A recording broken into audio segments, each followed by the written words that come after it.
नमस्कार, आज हम आपके लिए एक नया वीडियो लेके आए एक नए प्रोडक्ट के लिए। तो ये हमारा एक नया प्रोडक्ट हम इंट्रोड्यूस कर रहे हैं। ये CRI 250 है जो कि पीजो इंजेक्टर टेस्टर है।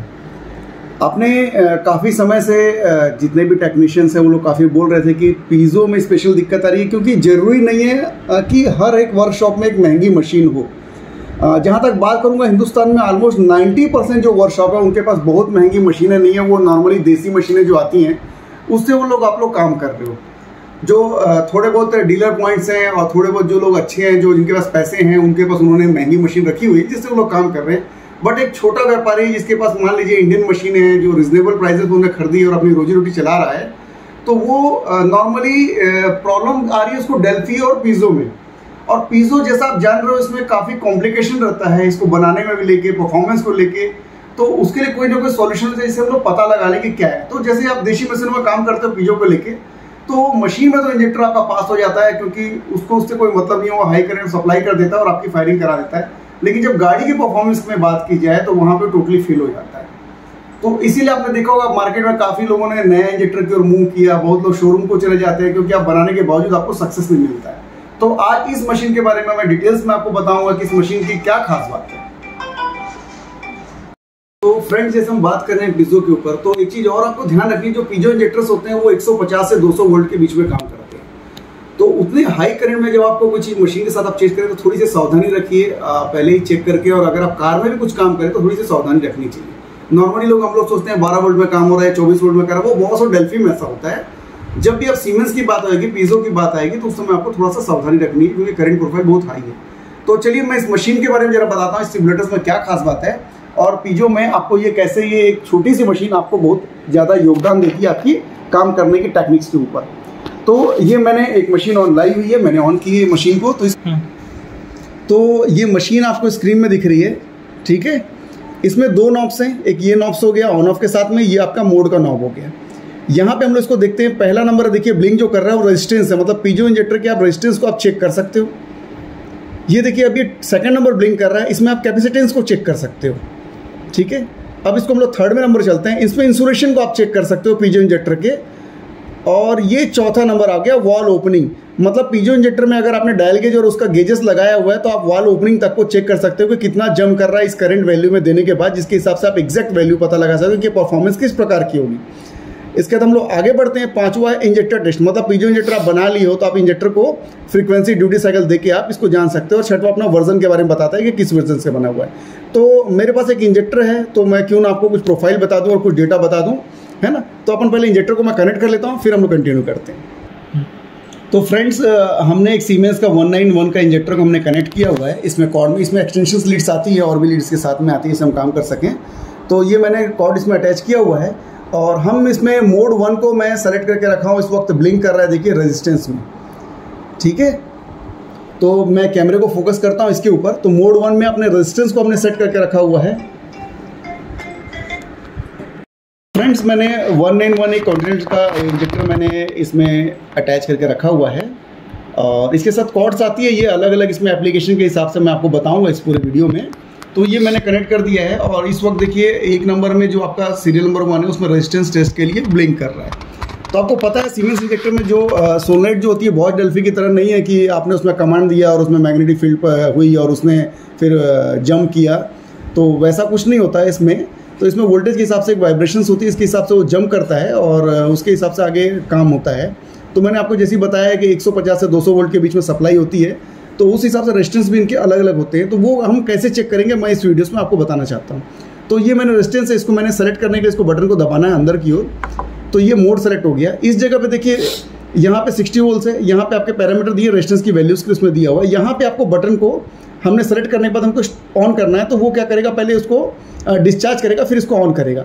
तो मैं इस बटन को ऑन करता हूँ और ये 3 सेकंड के बाद उसको लेके जाएगा। तो मैं स्क्रीन को और थोड़ा जूम करता हूँ ताकि आप देखो इस वक्त ये क्या कर रहा है।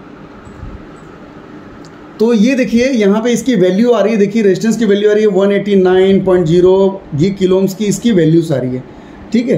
तो अब ये बात आ गई, ये वैल्यू आपको पता चल गई, रेजिस्टेंस की 189 वैल्यू आपकी होनी चाहिए।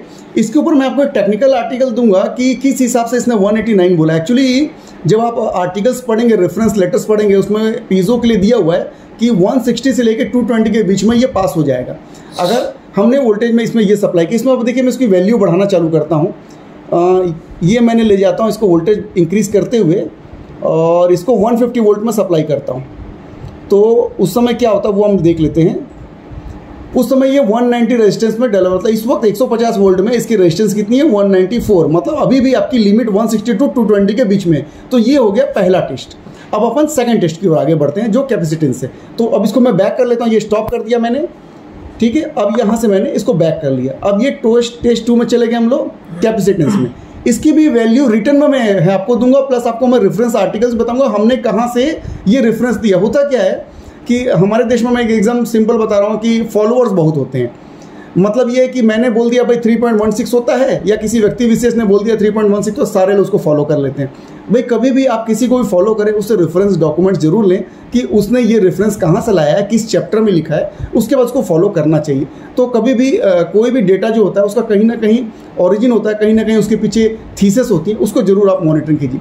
तो सेकंड टेस्ट में आपको ये कर रहा हूँ, इसको मैंने जरा सेलेक्ट करता हूँ और इसको मैं ऑन करता हूँ। ये ऑन ऑफ के लिए इसको बटन दबाने से ऑन होता है, इसी से ऑफ होता है। ओके, तो ये 3 सेकंड के बाद ये ऑन हो जाता है। अभी डिस्चार्ज हो रहा है और ये ऑन हो गया। तो यहाँ पे जो C की वैल्यू आ रही है ये 3.34 है।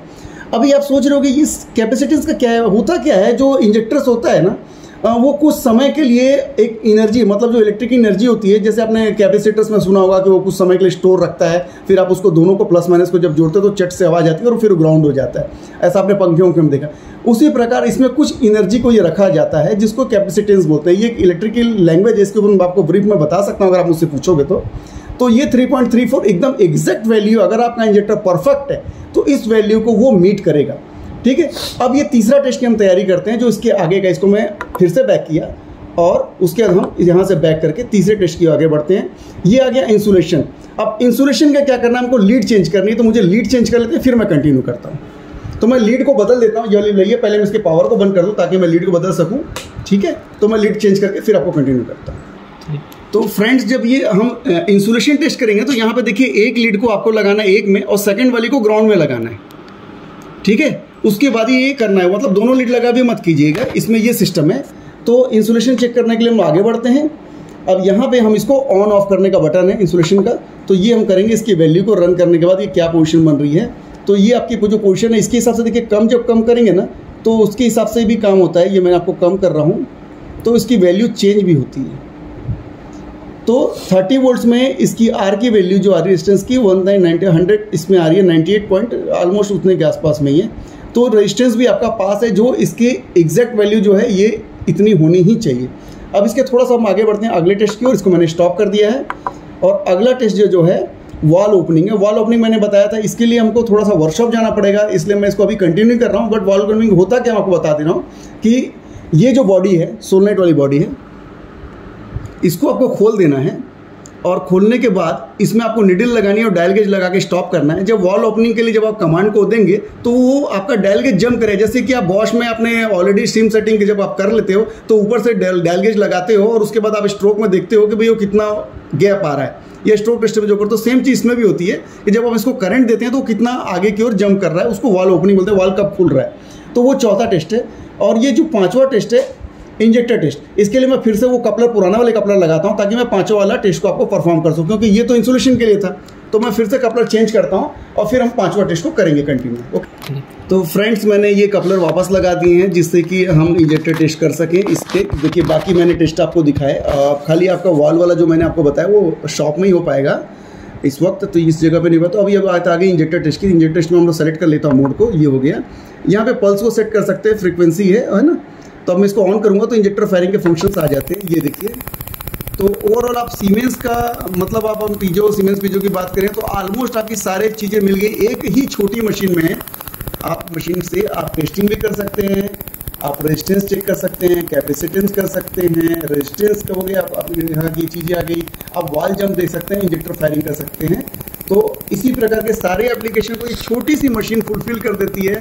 तो मैंने जैसा कहा था कि ज़रूरी नहीं है हर वर्कशॉप का सिर्फ महंगी और बड़ी मशीन हो, छोटी मशीन लेके भी छोटे छोटे जुगाड़ बोलूँगा मैं, अगर इसको ये बोला जाए तो प्रोफेशनल नहीं बोलना चाहूँगा, बट फिर भी छोटी मशीनों से काम करके आप अच्छा काम कर सकते हो और व्यवसाय में अपने नाम को बना सकते हो। तो इसी प्रकार के वीडियो को देखते रहने के लिए आप हमसे जुड़े रहिए।